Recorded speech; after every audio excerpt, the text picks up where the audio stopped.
Scale पहले देख लीजिए। चलिए फिर शुरू कीजिए।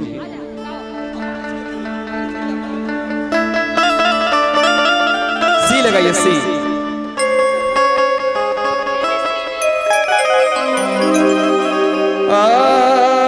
अखिया लोराइल लोराइल बता है, हर कहाना का भइल सोना। अरे ऐसे ता तू मिले लुकबो ना, हर चांद जोश चेहरा तू मिलाइल बता है। ये देखिए एगो लड़का अपने प्रेमिका से मिला था, लेकिन ओकर प्रेमिका वो दिन पता नहीं का भइल कि रोवत आवत है ओकरे पास। लड़का बड़े भाव से कहता भैया रोवत कहे कि चांद जोश चेहरा कुम्हिलाइल बता दे, अखिया लोराइल ललाइल बता दे, अखिया लोराइल ललाइल बता दे। कहाना का भइल सोना, ऐसे तू मिले लुकबो ना। चांद जोश चेहरा मुरझाइल बता दे, चांद जोश चेहरा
पर करेजा छमका जाता। और का हाथ के मेहंदी हमारा लोर से धोआ जाता, हाथ के मेहंदी हमारा लोर से धोआ जाता, बिरह के तावा पर करेजा छमका जाता, बिरह के तावा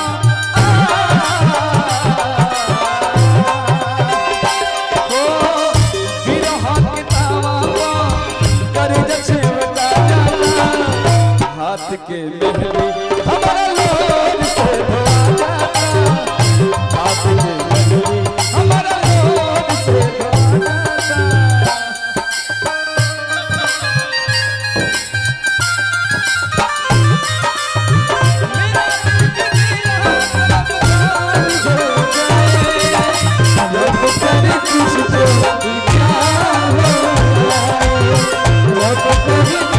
धोआ जाता।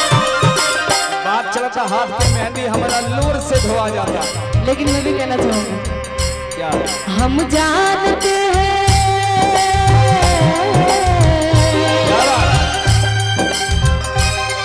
हम जानते हैं तुम हमें ना साथ करोगे, तोड़ोगे मेरा दिल मुझे बर्बाद करोगे, तोड़ोगे मेरा दिल मुझे बर्बाद करोगे, दिल फिर भी तुम्हें देते हैं, क्या याद करोगे, क्या याद करोगे, क्या याद करोगे, क्या याद करोगे।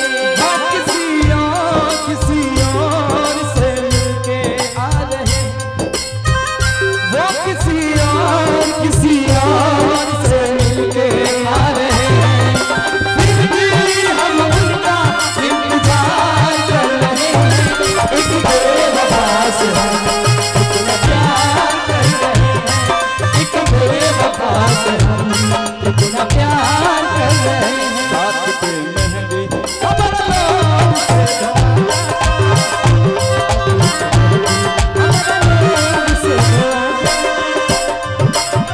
टुकुर टुकुर तकले रात बीते जगले, चढ़ल जवानी मोर पिया तू बड़ा पगले,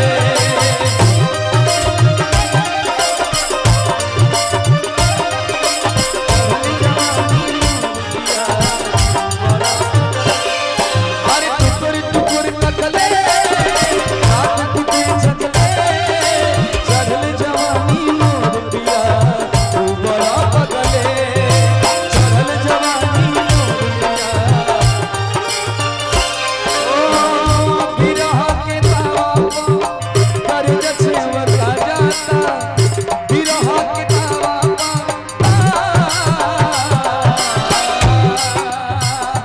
ओ बिरह के तावा पर करेजा छमका जाता, हाथ के मेहंदी हमारा लोर से धोआ जाता, हाथ के मेहंदी हमारा लोर से धोआ जाता, हाथ के मेहंदी हमारा लोर से धोआ जाता, हाथ के मेहंदी हमारा लोर से धोआ जाता, हाथ के मेहंदी हमारा लोर से धोआ जाता, हाथ के मेहंदी हमारा लोर से धोआ जाता, हाथ के मेहंदी हमारा लोर से धोआ जाता। बड़ा नीमन गीत गौलू बा, मिजाज एकदम हरियर हो गई।